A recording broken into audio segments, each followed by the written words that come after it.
하나님 오늘 우리에게 주신 말씀은 시편 136편 1절에서 9절 그리고 25절에서 26절까지의 말씀입니다. 시편 136편 1절에서 9절 그리고 25절에서 26절을 제가 한 절 여러분이 한 절 교독하도록 하겠습니다.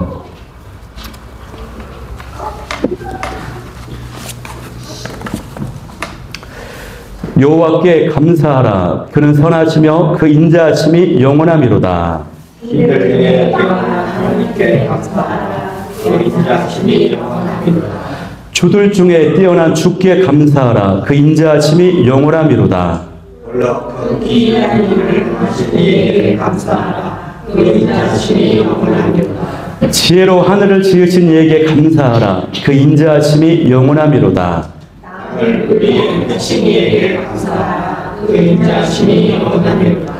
큰 빛들을 지으신 이에게 감사하라. 그 인자하심이 영원하미로다. 낯을 주관하신 이에게 감사하라. 그 인자하심이 영원하미로다. 달과 별들로 밤을 주관하게 하신 이에게 감사하라. 그 인자하심이 영원하미로다. 일부의 정자를 지신 이에게 25절 읽겠습니다. 25절, 26절 함께 읽겠습니다. 시작. 모든 육체에게 먹을 것을 주신 이에게 감사하라. 그 인자하심이 영원하미로다. 하늘의 하나님께 감사하라. 그 인자하심이 영원하미로다. 아멘. 할렐루야. 네, 오늘 저는 여호와 하나님께 감사하라 라는 제목을 가지고 이 시간 말씀을 나누도록 하겠습니다. 네, 유머를 하나 하고 하겠습니다. 가나다라 마바사 아차카타 타파 맞나? 네, 가슴 아픈 일도 감사, 나쁜 일도 감사, 다시 감사, 라면을 먹어도 감사, 마지막까지 감사, 바쁠수록 감사, 사랑할 수 있음에 감사, 아가 좀 재밌네요. 아줌마 몸매도 감사, 예, 자주 감사, 카멜레온 같은 배우자와 자녀 주심도 감사, 타락한 나를 구원해 주심에 감사, 파김치된 나에게 세임 주심에 감사, 하하하 웃으며 감사. 네. 네, 큰 회사에 임원을 맡고 있는 한 남자가요, 아침 식사를 하기 위해서 한 레스토랑에 들어갔습니다. 입구에 들어가던 남자에게 잠시 나와서 쉬고 있는 웨이터의 그 목소리가 들렸습니다. 그 웨이터가 이렇게 말하는 것입니다. 젠장, 당장 5만 원만 있어도 좋을 텐데. 그래서 이 남자는요, 그 웨이터에게 무슨 일이 딱한 사정이 있나 싶어가지고 식사를 다 마치고 나서 나오면서 식사를 다 마치고 그 웨이터를 불러서 5만 원을 팁으로 주었습니다. 그리고 식사를 마치고 나오던 이 웨이터가요, 다시 휴식을 취하러 나온 것을 식사를 마치고 나오던 이 남자가 휴식을 취하러 나온 이 웨이터를 보고 그가 어떤 말을 하나 이제 귀를 기울이고 이제 지나가는 중이었어요. 그 웨이터가 이렇게 말하는 것이에요. 젠장, 10만 원이라고 말을 했어야 되는데 라고 말을 하더라는 것이죠. 이 웨이터는 충분히 감사할 수 있는 상황에서도 불평을 했습니다. 여러분, 감사하는 태도와 불평하는 태도 중에서 여러분은 어떤 태도를 택하시겠습니까? 감사하는 태도를 선택해야 될 줄 믿습니다. 영국의 찰스 스펄전이라고 하는 위대한 목사님이 계셨는데 그분이 이런 말을 했어요. 촛불을 보고 감사하라. 그러면 하나님은 달빛을 주시고, 달빛을 보고 감사하라. 그러면 하나님은 햇빛을 주시고, 햇빛을 보고 감사하라. 그러면 하나님은 영원한 7날의 빛을 주실 것이다라고 말했습니다. 이렇게 감사가 좋은 것입니다, 여러분. 그런데 우리 시대에는요, 어떻습니까? 감사를 잃어버린 시대에 살고 있어요. 어떤 아줌마가 7살 난 아이를 데리고 이웃집에 들어갔습니다. 이웃집 아줌마가 이 아이에게 사과를 건네줬어요. 사과를 먹으라고. 이 아이가 고맙습니다라고 말을 하지 않는 거예요. 그래서 그 아이의 어머니가 사과를 받았으면 뭐라고 해야지? 라고 물어봤어요. 그러자 이 아이가 이렇게 대답합니다. 아줌마, 껍질 벗겨주세요. 여러분, 사단 마귀의 세계에는요, 감사가 없어요. 마귀는 항상 원망과 불평을 합니다. 그래서 만약 우리 삶 가운데 감사하는 태도가 없고 원망과 불평이 가득하다면 우린 지금 이 마귀의 세계에 살고 있는 것과 다름이 없는 것입니다. 하나님께서 보실 때요, 우리 사람들이, 인간들이 감사하는 태도를 갖는 것이 너무나도 중요한 것임을 알기 때문에 하나님의 이 말씀인 성경에 감사에 대한 기록이 188번이나 기록이 되어 있고 감사하라라고 하는 이 명령이 36번이나 36회에 걸쳐서 기록이 되어 있다고 하는 것입니다. 오늘 우리가 읽었던 본문도 어떻습니까? 본문에도 보면은 어때요? 여호와께 감사하라. 그는 선하시며 그 인자하심이 영원함이로다라고 하면서 감사하라, 감사하라 계속 말씀하고 있다라고 하는 사실이에요. 여러분, 우리가 하나님께 감사하며 찬양할 수 있는 그 이유가 있습니다. 그것은 여호와 하나님께서 우리를 위해서 행하신 일이 너무나도 크고 놀라운 일이기 때문에 그렇습니다. 하나님께서요, 하나님의 자녀들인 저와 여러분을 위해서 정말로 많은 일들, 크고도 놀라운 일을 행하셨어요. 우리는 그것이 너무나도 자연스러워서 잘 깨닫지 못하는데 하나님께서 우리를 위해서 이 천지 만물을 창조하셨다고 하는 사실입니다. 우주 만물을 우리를 위해서 창조하시고 생명을 주시고 우리가 숨쉬며 살아갈 수 있도록 최적의 조건과 사항으로 만들게 하셨다라고 하는 이 자체가 우리는 잘 인식하지 못하는데 이 자체가 너무나도 놀라운 감사 제목이라고 하는 거예요. 우리를 위해서 하늘을 만드셨고 산을 만드셨고 바다를 만드셨어요. 땅을 만드셨어요. 빛 가운데 살도록 만드셨어요. 우리가 밤에는 잠자고 쉴 수 있도록 해와 달과 별을 또 만들어 주셨습니다. 이 외에도 오늘 본문은 길어서 다 읽지 못했지만요, 이 136편에는 하나님의 행하신 놀라운 일들에 대해서 세세하게 기록하고 있다고 하는 사실이에요. 그래서 그 은혜와 인자하심이 크고 영원하기 때문에 감사하고 찬양하라고 말씀하고 있다는 것입니다. 그리고 그 중에서도 가장 큰 감사 제목이 뭡니까? 예수님을 믿고 저와 여러분이 죄에서 구원받았다고 하는 사실, 영생을 얻었다고 하는 사실입니다. 천국에 들어가면 아픔이 없어요. 눈물이 없어요. 슬픔이 없어요. 죽음이 없어요. 그 좋은 천국을 예수님께서, 하나님께서 우리에게 허락하셨다고 하는 사실, 그 사실만 묵상해도 우리가 감사할 수 있다고 하는 것입니다. 그런데 우리 사람은요, 한계가 있어요. 약점이 있어요. 그게 뭡니까? 이런 하나님의 명령과 말씀에도 불구하고 그 은혜를, 그 감사를 자꾸 잊어버리고 망각한다라고 하는 거. 이게 우리의 한계입니다. 우리의 문제라고 하는 거예요. 그래서 하나님께서 그것을 잊지 말도록 말씀하고 명령하셨지만 절기라고 하는 특별한 날을 주셨어요. 그 특별한 날을 지키면서 우리가 그 날 안에 담긴 정신과 의미를 되새기게 되는 것이에요. 절기가 되면 우리는요, 그 절기를 지키면서 그 절기가 가지고 있는 그 날을 기념하면서 정신을 기리는 것입니다.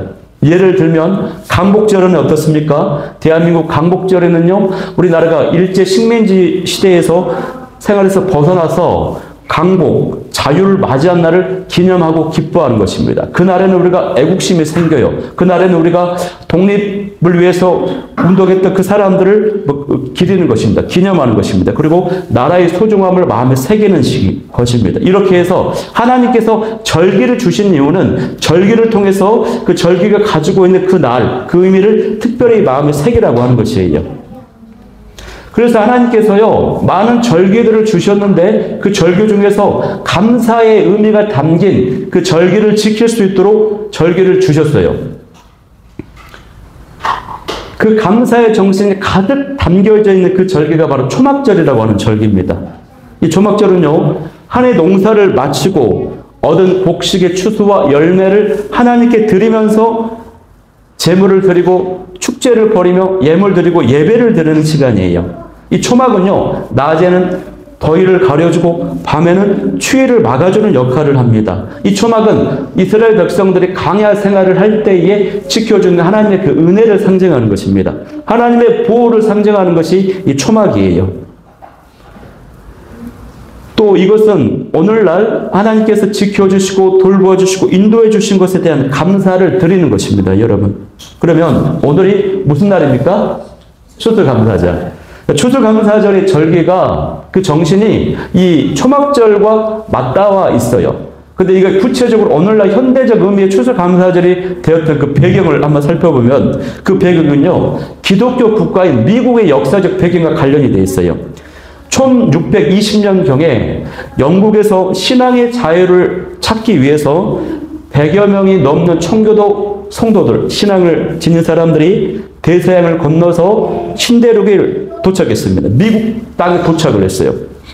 배를 타고 건너왔으나 117일간의 험난한 여정, 그 가운데서요, 많은 사람들이 죽었어요. 그리고 우여곡절 끝에 신대륙에 도착을 했는데 식량이 없어요. 너무나도 추워요. 배고파요. 전염병이 찾아와요. 그래서 그 100여 명 중에서 44명이 3분의 1이 또 사망을 하게 되는 것입니다.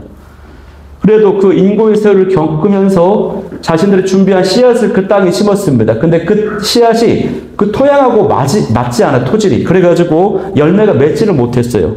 그래서 또 3분의 1이 죽어버렸어요. 3분의 1만 남은 거예요. 그 모습을 지켜보고 있던 원주민들, 인디언들이 너무나도 안타까워서 그들에게 씨앗을 주었습니다. 청교도들에게. 그 씨앗을 심었더니 이제 열매가 맺혀지는 거예요. 옥수수, 호박, 감자, 핵곡식을 추수할 수 있었어요. 그래서 그 추수하게 된 사실에 너무 감사해서 남아있는 그 3분의 1의 청교도 신앙인들이 모여서 하나님께 감사드렸어요. 인디언들도 초대해가지고 잔치를 벌였다고 하는 것입니다. 이렇게 해서 추수감사절이 시작이 되는 것이에요. 이것을요, 링컨 대통령이 기념을 했습니다. 이거는 그냥 지나칠 일이 아니다. 그거를 국경일로 선포하면서 감사 메시지를 전했습니다. 링컨이 이렇게 말을 했다고 합니다. 국경일로 선포하면서요, 나는 우리의 경건한 조상, 청교도들이 미국 땅에 감사의 씨로 뿌린 신앙의 유산을 우리 후손들이 잘 계승하도록 이날을 국가 축제일로 선포합니다. 이렇게 얘기했다고 해요. 그래서 이후에 이제 미국 선교사님들이 한국에 복음을 전해주러 왔어요. 이 대한민국 땅에서 일제시대 때에는 추수감사절을 지키지 못했어요. 일제시대가 끝나고 자유와 해방이 찾아온 다음에 미국 선교사님들이 미국 땅의 그 추수감사 절기를 소개하면서 우리나라에서 지켜야 된다라고. 그래서 11월 셋째 주에 이 추수감사절 절기를 지켜오는 것이 지금까지 이렇게 내려오고 있는 것입니다, 여러분. 그래서 여러분, 추수감사절은요, 단순하게 농사가 잘 되었다, 열매를 맺었다, 이걸 감사하는 것이 아니고, 성경에서 하나님께 드리는 그 감사는요, 지금 나에게 뭔가가 얻어졌다, 주어졌다, 이것을 감사하는 것이 아니라 하나님 때문에 감사하는 것입니다. 하나님 때문에. 미국 청교도들의 그 당시의 모습에서 보듯이 추수감사절이 우리에게 주는 메시지는 감사는 선택이라고 하는 것이에요. 환경이 힘들어도 감사를 선택해야 된다고 하는 것입니다. 감사는요, 감정이 아니고 영적인 선택이라고 하는 것입니다. 감사는 없는 것을 찾는 것이 아니라 이미 내게 있는 은혜를 찾아내는 것입니다. 그래서 감사의 고백을 하는 것이에요. 그래서 성경은 분명히 말씀해요. 데살로니가전서 5장 18절 말씀에 범사에 감사하라. 이것이 그리스도 예수 안에서 너희를 향한 하나님의 뜻이니라 라고 말씀하고 있다고 하는 사실입니다, 여러분. 그래서 여러분, 오늘 설교는요, 제목에서 보듯이 여호와께 감사하라고 하는 것입니다. 오늘 설교는 어떤 성경의 깊은 뜻을 찾아가고 깊이 있는 그런 메시지가 아니에요, 여러분. 우리 안에 감사의 마음이 회복되어야 된다고 하는 것입니다. 여러분, 하나님에 대한 감사의 마음이 정말 회복되어 있습니까? 일상생활 속에서 자주 고백하고 있는 그것이 그 감사, 기쁨, 찬양이 맞습니까? 그 영성이 여러분 회복되어 있나요? 아무리 깊고 탁월하고 막 통찰력 있고 막 날카로운 그 말씀, 그걸 찾는 것이 아니에요. 오늘 우리는 그 감사의 영성이 나에게 회복이 되었는가, 이거 점검하면 됩니다. 그 마음을 회복하면 된다고 하는 것이에요. 어떤 지적인 깊은 메시지를 원하시는 분, 그 마음 내려놓고 여러분의 마음을 한번 점검해 보시기 바랍니다. 우리는요, 그동안 감사에 관련된 많은 예화를 들었습니다. 또 감사하면은 떠오르는 위대한 대표적인 위인들이 많이 있어요. 제가 세 분의 예를 한번 소개해 볼게요. 그 대표적인 예가 헬렌 켈러의 감사입니다. 헬렌 켈러는 시각, 청각, 언어의 장애를 가지고 있었어요. 그래도 감사와 기쁨의 삶을 산 대표적인 인물입니다. 그는 작은 것에 감사하라고 했고 불행 속에서도 감사하라고 했습니다. 그녀에게는 유일한 소망이 있었답니다. 그것은 죽기 전에 딱 3일만 눈을 떠서 볼 수 있었으면 좋겠다라고 하는 것이 유일한 소망이었대. 가장 큰 유일한 소망. 그것은 첫째 날에는 왜 3일이었을까? 첫째 날에는 자신을 사랑으로 가르쳐준 그 설리번 선생님의 얼굴을 보고 싶다 이거예요. 그리고 사랑하는 친구들의 얼굴을 보고 싶다 이거예요. 이게 첫 번째 날. 다음 날에는 뭡니까? 다음 날 두 번째 날에는 아침에 해가 뜨는 동이 트는 그 모습, 아름다운 모습을 보고 싶다 이거예요. 그리고 밤에는 그 해가 지는, 그리고 밤하늘에 뜨는 해와 달과 별을 보고 싶다 이거예요. 이 소망이 있었다고 하는 것이. 마지막 셋째 날은 뭡니까? 셋째 날은 무엇을 보고 싶으냐면 길거리에 나가서 아침 출근길에 열심히 직장에 나아가는 활기찬 모습을 지니고 있는 사람들의 표정을 보고 싶다 이거예요. 그리고 점심때는 영화를 한 편 보고 돌아가서 시장에서 이제 상품들과 쇼윈도의 그런 진열된 물건들을 보면서 누리고 싶다 이거예요. 그러면서 집에 돌아와서 그날 밤에 하나님께 3일 동안 눈을 뜨게 해주셔서 감사하다고 그 기도를 드리고 싶었다는 것입니다. 다음은 여러분 이렇게 많이 들었던 예와 손양원 목사님의 감사가 있어요. 손양원 목사님은 요순 반란 사건 때 아들을 잃어버렸죠. 아들이 이제 그 공산주의에 이렇게 전염된 사상에 물들인 어떤 학생이 자신의 아들을 이제 죽여버렸습니다. 그것도 2명이나 이제 살해를 당했어요. 근데 그 아이를 이제 땅에 묻으면서 이렇게 감사 제목을 하지 않습니까? 그 아들들을 죽인 원수를 양아들로 삼게 해주신 게 감사하다고. 10가지 유명한 기도 제목이 있어요. 아들이 순교자의 제물로 드려지게 하신 거 감사하다고. 또 예수님의 이름 사랑으로 그 원수를 또 품고 사랑할 수 있게 해주신 것, 또 아들로 품게 해주신 거 감사하다고. 그런 식으로 이 10가지의 감사 고백을 합니다. 또 마지막 대표적인 인물이 있습니다. 송명희 시인의 감사예요. 그녀는 뇌성마비로 한 번도 정상적인 삶을 살아본 적이 없습니다. 태어날 때부터 온몸이 꼬여가지고요. 말 한마디 하려면요. 엄청난 고통을 느끼면서 말소리를 내야 되는 그런 아주 1급 중증 뇌성마비 환자의 몸이었다고 하는 것입니다. 그런데 이분이 예수님을 만나고 얼마나 감동적인 시를 많이 썼는지 몰라요. 그 시를 하나하나 읽을 때마다요, 우리는요, 그 고백 때문에 가슴이 막 저려오는 것입니다. 그 대표적인 시가 뭡니까? 나 남이 가진 재물 없으나, 남이 가지고 있는 것은 없으나 나는 남이 갖지 못한 것을 내가 가졌다. 그러면서 고백하면서 하나님은 공평하신 하나님이다라고 고백하지 않습니까, 여러분? 그녀는 객관적으로 볼 때 정말로 99% 없는 사람인데 예수님 만나고 예수님 안에서 참 기쁨과 감사와 행복을 누렸던 여인이라고 하는 것입니다. 이 외에도요, 많은 위인들이 있어요. 그런데 문제는 그런 예화를 들을 때뿐이라고 하는 것이, 설교 들을 때 그뿐. 아, 그렇구나, 감사해야 되겠구나. 정작 내 입술에 감사의 고백이 없다면 그 많은 예화와 메시지가 무슨 의미가 있겠느냐 하는 것입니다. 여러분, 나의 영성이요, 감사의 영성으로 변화되지 않는다면 이런 설교와 예화가 무슨 소용이 있겠냐라고 하는 것입니다. 그때뿐이라고 하는 것이에요. 여러분, 감사에는요, 2가지 종류의 감사가 있어요. 첫 번째는 나의 기쁨과 만족 때문에 감사하는 세상에 속한 육적인 감사가 있습니다. 누가 많은 용돈을 주면 감사, 승진하면 감사, 명문대 들어가면 감사. 이게 육적인 감사고, 그 누구라도 예수님 안 믿는 사람도 세상에 속한 사람이 하는 감사, 자연스러운 감사라고 할 수 있습니다. 2번째 감사, 진짜 우리가 회복돼야 되는 감사가 있어요. 그것은요, 하늘에 속한 감사, 영적인 감사라고 하는데, 그것은 나에게 유익이 없고 나에게 손해가 있고 아픔이 있을지라도 이 사건이, 이 일이 주님의 기쁨이 되고 하나님의 영광이 되고 주님께서 좋아하실 만한 그런 일이 되면 그 사실로 인해서 내가 감사하고 기뻐하는 것입니다. 이것이 영적인 감사, 하늘에 속한 감사예요. 예수님의 뜻이 이루어지고 하나님의 기뻐할 수 있다면 나는 그걸로 감사하겠다. 나는 손해가 되더라도. 예를 들면 우리가 이제 교회가 4달이 이제 지나가고 있어요. 우리는 작은 교회 구성원이에요. 그래서 우리 개인으로서는 여러 가지 연약함과 부족함과 제약이 있어요. 어려움이 있어요. 풍성함이 부족할 수 있어요. 그러나 내 개인으로서는 그런 연약함과 손해가 있지만 하나님이 기뻐하시는 이 교회를 세우는 이론이 되었다라고 하는 것, 이것이 너무 감사한 것입니다. 그 사실로 인해서 내가 감사할 수 있다면 그 영적인 감사, 하늘에 속한 감사의 사람이 되는 것이에요. 이것을 정말 하나님이 기뻐하신다라고 하는 사실입니다. 누가 예수님을 잘 믿는 사람인가 하는 것은요, 다른 말로 바꿔보면 내가 어떠한 상황에서도 어떤 일에까지도 감사할 수 있는가 하는 문제로 바꿀 수 있습니다, 여러분.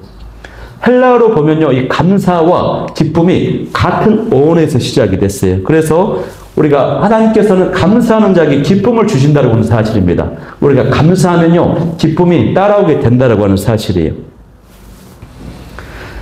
그런데 이 감사는요, 그냥 되어지지 않아요. 훈련돼야 됩니다. 그래서 우리가 어떤 훈련을 해야 될까요? 언어 훈련을 해야 됩니다. 말 훈련을 해야 됩니다. 그래서 여러분 꼭 3가지를 기억해야 됩니다. 그 3가지는요, 첫 번째, 그래서 감사합니다. 그래서 감사합니다. 그래서. 두 번째는 그래도 감사합니다. 그래도 감사합니다. 그래도. 세 번째는 그러나 감사합니다. 그러나 감사합니다. 그래서 우리가 그래서의 감사를 많이 해요. 근데 우리의 감사가 그러나의 감사로 바뀌어야 된다고 하는 것입니다. 이 말을 자주 고백할 수 있는 훈련을 하시면 여러분이 감사의 사람으로 될 수 있을 줄 믿어요. 저희가 7월 6일 맥주 감사절 절기를 맞아서 첫 예배를 드렸습니다. 4달 정도 전쯤에. 그때 내가 첫 예배를 들으면서 그때도 감사에 관한 제목이어서 감사합시다라고 고백했어요. 근데 설교하면서 제가 10가지 감사 제목을 나눴거든요. 근데 그때 그 감사 제목들을 제가 쭉 한번 다시 살펴보니까요. 그때 당시에 저의 감사는 어떤 감사였냐면 그래서 감사했어요. 그래서 감사. 하나님 이렇게 해주셔서 감사합니다. 하나님 이렇게 해주셔서 감사합니다. 다 그래서 감사 10가지를 나눴더라고요. 그런데 지금 제가 고백하는 감사는요.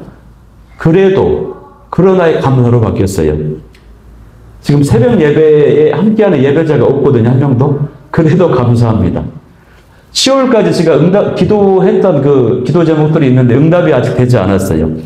응답이 되지 않아도 그러나 감사합니다. 이렇게 저의 고백을 바꾸도록 하셨다라고 하는 거예요, 여러분. 여러분, 감사의 영성을 회복하는 저 여러분이 될 수 있기를 소망합니다. 또 지난 한 해를 되돌아보면서요. 그래서 감사합니다에서 그래도 그러나 감사로 바뀌는 감사 제목을 올려드릴 수 있는 저 여러분이 될 수 있기를 간절히 소망합니다.